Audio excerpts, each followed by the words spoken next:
Hi there, and welcome to another edition of Freedom Lovers Life. This is Patrick Hebert, and today I have a super special guest, Mike Peterson, Mr. Bitcoin Beach from El Zonte, and we're actually filming this here in El Zonte today, so it's very nice to be here in El Salvador, and I'm really looking forward to talking to you, Mike. Well, I'm hoping some of the listeners of your podcast are already familiar with Bitcoin Beach, because if you love freedom, this is the place to be. Well, I'm sure about 100% of them are probably aware of who you are, and you know that, like I said earlier, the Venn diagram between our Veritas Village residents and Bitcoin owners and Bitcoin Beach lovers and that sort of thing is pretty much a full overlap, 100%. So we're talking to a common group between the two of us. But yeah, I mean, I'm curious about, you know, I know you've had to tell the story a bazillion times, and maybe you can do a short version of it again, but kind of how it got started here and how you were successful. I think a lot of people try to create circular Bitcoin economies in different parts of the world. I don't know what percentage of them actually work, but a little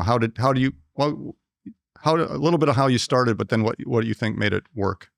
Yeah, so just a little bit of background. Came down to El Salvador 2006 on a surf trip, fell in love with the country, talked my wife into buying a place here.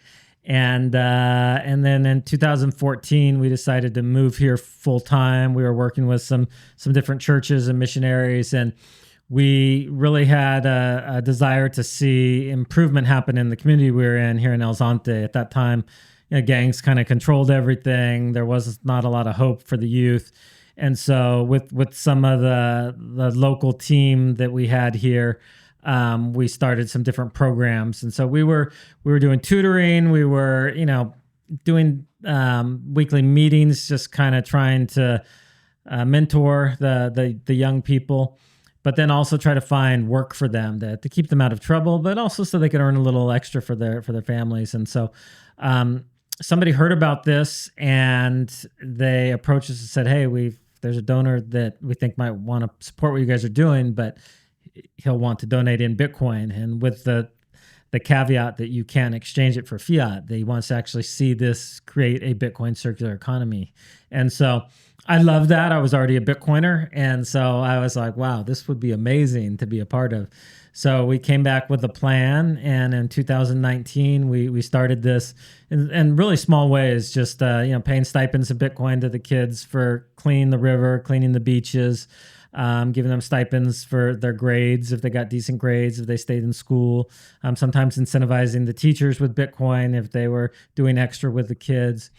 And as we were getting started, then COVID hit, and so because of everything was shut down, people were going hungry, people weren't allowed to leave their house or go to work, we kind of rolled out throughout the community and started just distributing Bitcoin to not as something to do permanently, but as a stopgap to get them through till they could go back to work. And so through that, we had probably 90% of the community using Bitcoin. All the stores were accepting it because that was pretty much the only currency people had. And that's what really got us off to, such a supercharged start. And then from there, it just became this mecca for everybody in the Bitcoin space. Everybody wanted to come to El Zonte. They wanted to see Bitcoin Beach. And so we had all this Bitcoin being injected from outsiders also. So you had people within the community using Bitcoin, but also outsiders coming in, injecting Bitcoin. A lot of them choosing not just to visit El Zonte, but to buy homes here and to actually make this their home, because it's kind of the one place in the world they could live on a Bitcoin standard. And so create a lot of jobs by doing that and that too.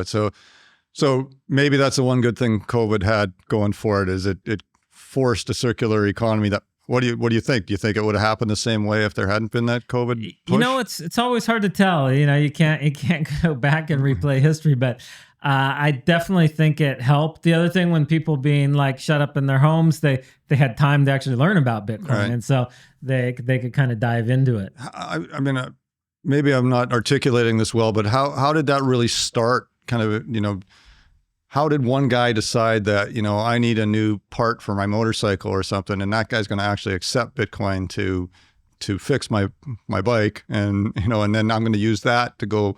The mechanic's going to use that to go buy bread or whatever. It's sort of difficult to get those the next chain link going, right? Yeah, and it doesn't happen overnight, and it's still, even in Zonte, it's not 100%. So we're moving in that direction, but it takes time. The first was like onboarding one shop, so where the young people could use Bitcoin, and so we had Mama Rosa. She has a pupuseria and kind of a little general store. And so we had this one shop, and then the other businesses were looking like, why does she have all this extra business? Why is everybody going there? What is this Bitcoin thing? How do we start accepting it? So you had other stores, start accepting it. Then you had certain employees in stores, say like, well, hey, I think Bitcoin's going to continue to be worth more over time, so I would rather be paid in Bitcoin. And so, can you start paying part of my salary in Bitcoin? Nice. Then the hardware store here in town, we went to them and said, hey, we're doing a lot of building project stuff, but we can only spend in Bitcoin. So if you want our business, you need to start accepting Bitcoin. And had a little leverage there, I guess. Right? So and at first, a lot of times they're a little bit hesitant, which I get. Like somebody's coming to you like, oh, this magic internet money, and you can't see it and touch it, but it's, it's got value.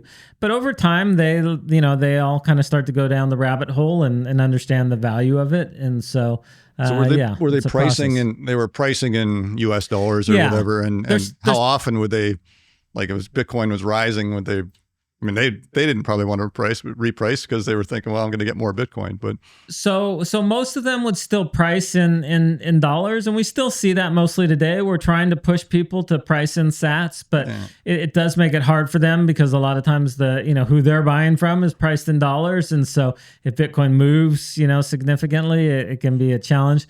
We've seen a bigger impact of people pricing in sats on bigger ticket items, like if they're selling a car or properties, that sort of thing. But I think that's the longer term goal is, hopefully within 5 years, you're going to see most things priced in sats, rather than. Have you seen dollars. Bitcoin kind of being like deflationary for the area at all? Like, I think in terms of, a condo that I was buying in another country, actually in Bitcoin.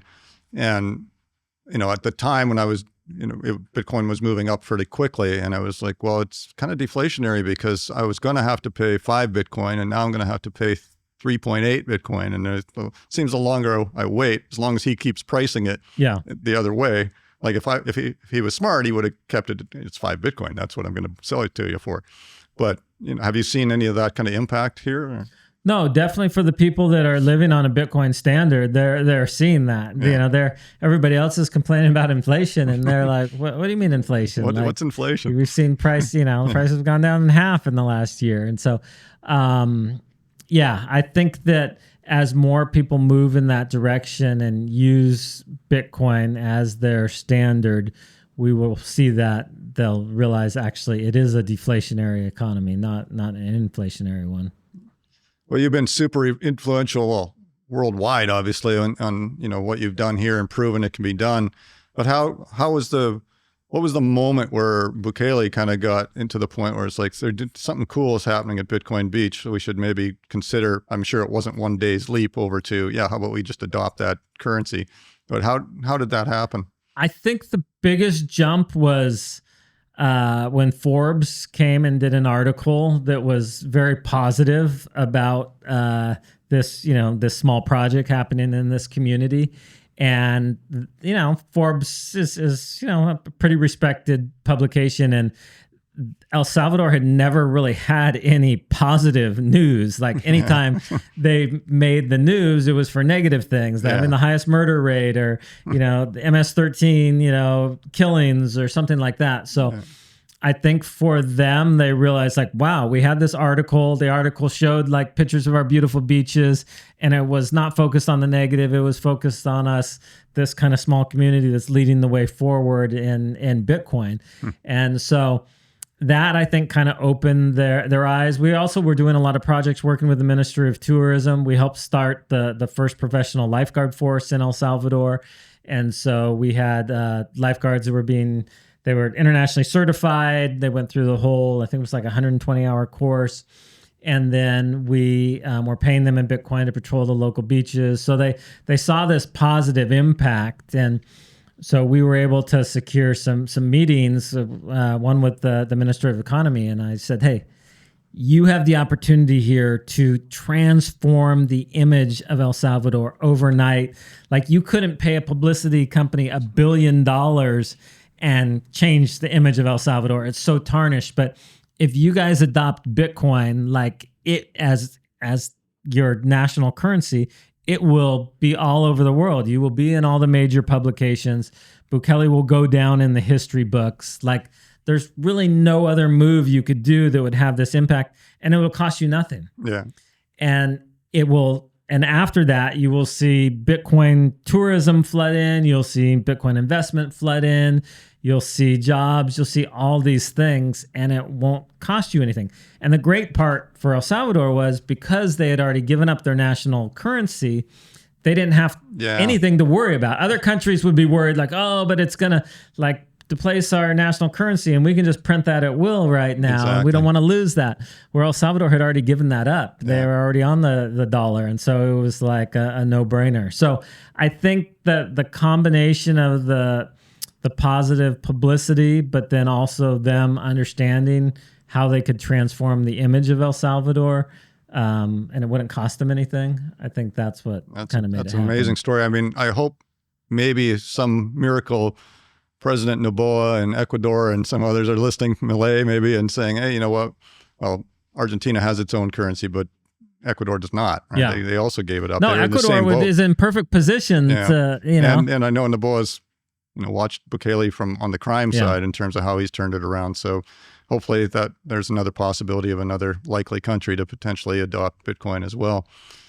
Did you ever get to know who that whale was that initially? No, they've remained anonymous, just wanting to, I think, not have their life impacted, or to not, have, I think they just want to live their, normal life. And so, but I think it's pretty amazing, because most people, when they do something, when they're giving, when they want a plaque, they want to be, noticed for that. So I think it's pretty. He's like a mini Satoshi or whatever. It's like he's quietly stayed out there anonymous, right? And how did you just imagine if people knew who Satoshi was, how bad his life would probably be. Yeah, exactly. Exactly. Well, on the impact of your life standpoint, you had to take some of the brunt for that, right? You've raised your kids here in Salvador, and your wife and you have lived here for quite a while with your family. How has that transition been from kind of obscurity in terms of, and you're coming down here to surf, right? And you had, what was a food truck business in we had we do big like events and stuff in the US with food. Cool. And then how's it been for you and your family to adjust to having to go to every conference about Bitcoin and talk about this story over and over? Well, I mean, the great thing is I enjoy the conferences. You're, surrounded by like-minded people. Sometimes the travel, has an impact. And I was noticing the last couple of years, it was having a real impact on my health. And so I had to make some changes there and kind of, cut back on some. But overall, it's been a blast. I mean, I enjoy it. If somebody asked me, like, if you could do anything in the world, what would you do? I think I would do what I'm doing. It would have been that, right? Outside of like being like a professional surfer or something that, there's have absolutely no chance of happening. But well, you probably have more pride and personal reward from what you have done than the professional surfing, right? Yeah. I mean, that's more of a child, what you want to do is. I get it. I wanted to be a football star too, but that didn't work out. But yeah, no, it's been a whirlwind, but it's been, and obviously there's long hours and there's times, like I said, it was starting to have an impact on my health, and I had to make some changes there just because I was like, Bitcoiners in general are very healthy. Why am I going the other direction? Why am I not one? Yeah. Well, no, I know what it's like for the travel to take its toll, but yeah, I think we're hopefully both doing something that we think is worthwhile. I got a lot of inspiration from you, and we did a kind of mini version in Nicaragua for a bit there, and it's not taken out like Bitcoin Beach, but people were going through the motions and hoping it comes. But obviously, with our Veritas Village communities, we've become like we're all in with Bitcoin right on many fronts, and so a lot of that. I mean, they're everywhere from Africa to New Zealand, you've been an influence on people trying to create Bitcoin circular economies. But, we're also one example of, creating communities that are, they're also for expats, right? And it's not, we obviously have locals living in our communities as well, but it impacts, a wide range of people. And so, I appreciate that. I'm just glad I got to know you. What was it? 2000, it was just before COVID, right? 18 or 19, something like that. I think sometime in 19. And because I remember being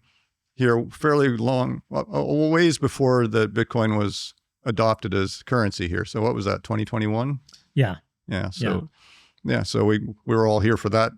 What was it, September 7th, I think, or something like that, 2021. We were all here. Yeah, I think so. I'm so bad with dates. So. Just trying to spend our sats here on pupusas and things like that. So no, I just, thank you for that too. It was inspirational for us. And, I think, hopefully we can get you on the circle tour of coming to see some of the Veritas Villages too. I'm especially after we did that other podcast. My interest definitely peaked. I need to come do the route. Yeah, we try to keep these pretty quick. I really appreciate you taking your time, and we spent a good part of the day together looking at stuff and talking about things. So I appreciate your time and even picking me up and bringing me here. So it's great to be a friend of yours, Mike, and I really appreciate it. So thanks for doing this with us, and I look forward to maybe we can update where things are in 6 months or something like that. Sounds good. Appreciate it, Patrick. Take care. All right, freedom lovers, that wraps up today's episode with Mike Peterson and the incredible story behind Bitcoin Beach and Bitcoin adoption in El Salvador. If you want to follow Mike's work, we'll link Bitcoin Beach and the Live from Bitcoin Beach podcast in the description below. If you enjoyed this conversation, please like the video, subscribe to the channel, and share it with someone who's exploring Bitcoin, freedom, or living differently. And if you're interested in learning more about freedom-oriented living and community options in Latin America, you can find more about Veritas Villages in the link below. Thanks for watching. We'll see you in the next episode.